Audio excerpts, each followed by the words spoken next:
Hi and welcome to the channel. Well, it's been about 3 weeks now that Karen and I have been in Mesa, Arizona, and the first week that we arrived, I actually ended up ordering a new lens. Now, the reason why I'm smiling is because I ended up purchasing a Sigma lens. And the funny thing was, back in the day, Sigma was well known for producing and delivering a less than expensive but okay lens product. But that's definitely not the case today. I mean, they have just stepped up and they are producing a lot of really nice high quality lenses. They've really created a new benchmark, and the caliber of the glass and the body that goes around that glass is really top notch. But also the price has definitely gone up a couple of notches as well. But it's like I say, if you want quality, you're gonna have to pay for it. And I did. I ended up purchasing the Sigma 14mm 1.8 DG art lens. I'm just going to quickly go over a couple of the specs that I researched that really kind of pushed me towards wanting to purchase this lens, and I'm going to put up a couple of pictures so you can see the quality of the lens and what I've been able to do with it so far. So let's get started. First thing you're going to notice about this lens is its weight. I mean, it is heavy. It's 2.57 pounds. It is really a beast. What I like about it though, when I was doing the research, is the fact that the actual lens itself is multi-coated. And that multi-coating helps with reducing lens flare, also helps reduce ghosting, and helps with color. The one thing that I really enjoyed, it's not really anything specific with the actual lens itself, it's just that it has 9 apertures.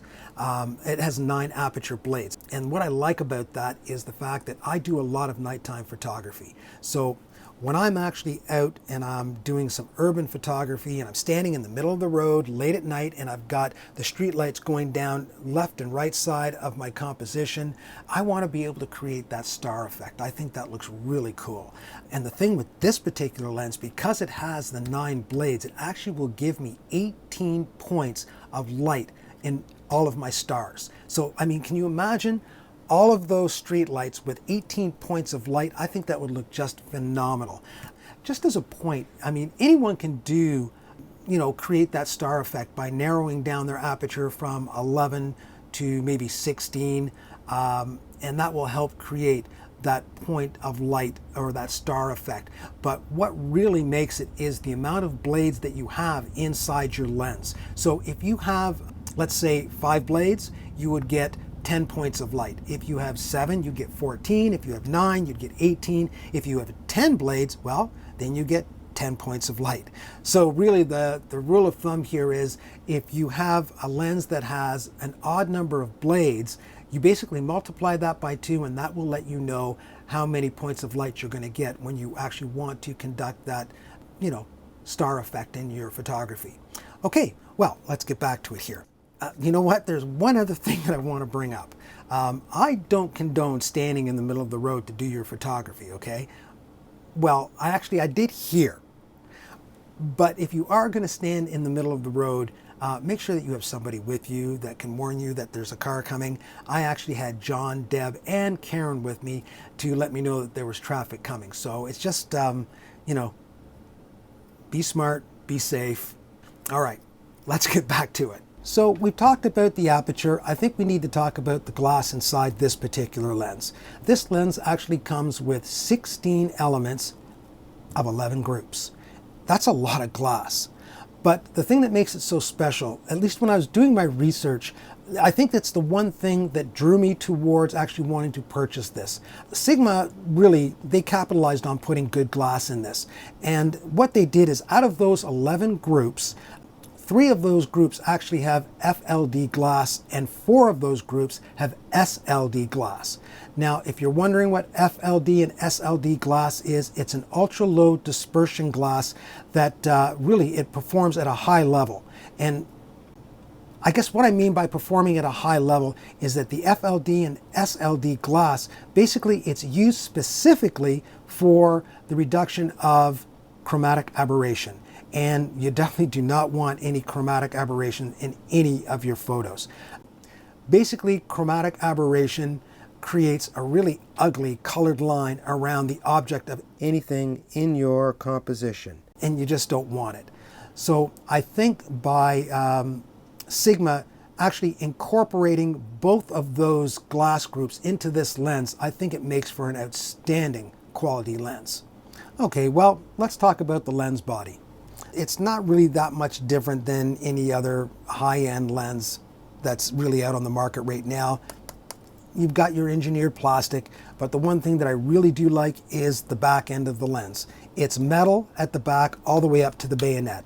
And the one thing that I can appreciate about the construction of this particular lens is the fact that they incorporated the gasket. I mean, when I seal this onto my CF Canon mount, it creates a perfect weather seal. So that I definitely appreciate about the lens itself. The focus ring, it's nice, it's beefy, it's got a nice textured rubber on it, so it's easy to grab, it's smooth. The front lens, I mean, that front lens is huge. It's a bulbous, huge lens.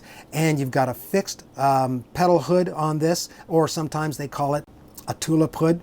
But it's a fixed hood that's on there that helps, you know, protect the sunlight from getting into the lens. That's what it's there for, and it does a good job. The actual lens cover slides in, slides off. It's good. I carry my camera in my hand when I'm actually trying to compose a shot, so it's really important for me that this thing does not come off. And as it stands right now, it's really good. I mean, as it wears, who knows? But right now, I really like it. The last thing I think I want to talk about is the automatic focus. From my understanding and the research that I did, Sigma did some work to the motor. I believe it's called an HSM, which is a hypersonic motor, and they actually increased the torque in the motor itself, I'm assuming because of the size of the lens itself. And it kind of made me wonder whether or not it was going to be really noisy. But when I attached it to the camera and I played with it back and forth, it's quiet. I mean, honestly, it's as quiet as the 1635, and it's a really good quality lens. So all in all, you know what? I've enjoyed, you know, the shots that I have gotten with this. I've really enjoyed using this lens. But let's take a look at a couple of the shots that I got. I'll talk to you about why I actually wanted to buy this. So the real question is, why buy another lens? Well, I've actually had this 1635 lens for about 15 years, and I've been fortunate enough to get some really nice landscape photography images, light painting images, astrophotography images. It is a great lens, and it will always be a part of my lens kit.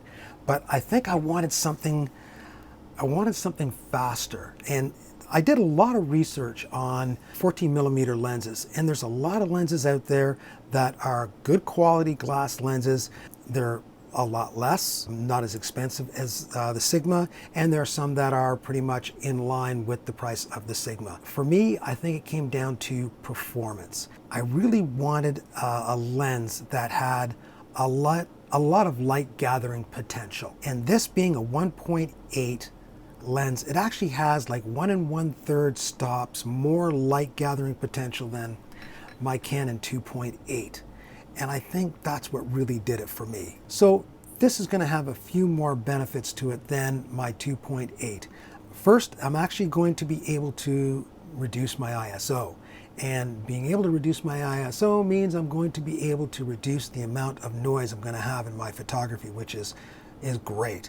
And because of the size of this lens, I'm going to be able to maintain a faster shutter speed, which is great. So all in all, yeah, I'm really looking forward to using this lens on a full-time basis. I'm actually going to be using this lens more extensively with the first trip that we're going to, and that's actually going to Page, Arizona. We're off to the Balloon Regatta, and I'm actually going to be walking around with this at night. I really want to see what the performance of this is handheld at night, just to see what it's really all about.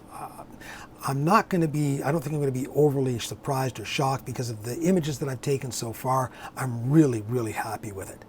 I mean, all in all, in the end, this is basically the best optical lens that I've got in my kit right now. And I'm really looking forward to getting out and doing some astrophotography with it as well. But that's it, guys. I hope you enjoyed my lens review here of the Sigma 1.8 art lens. I guess I'll see you guys in the next episode. And as always, hey, live your best life. We'll see you later, guys. Bye-bye.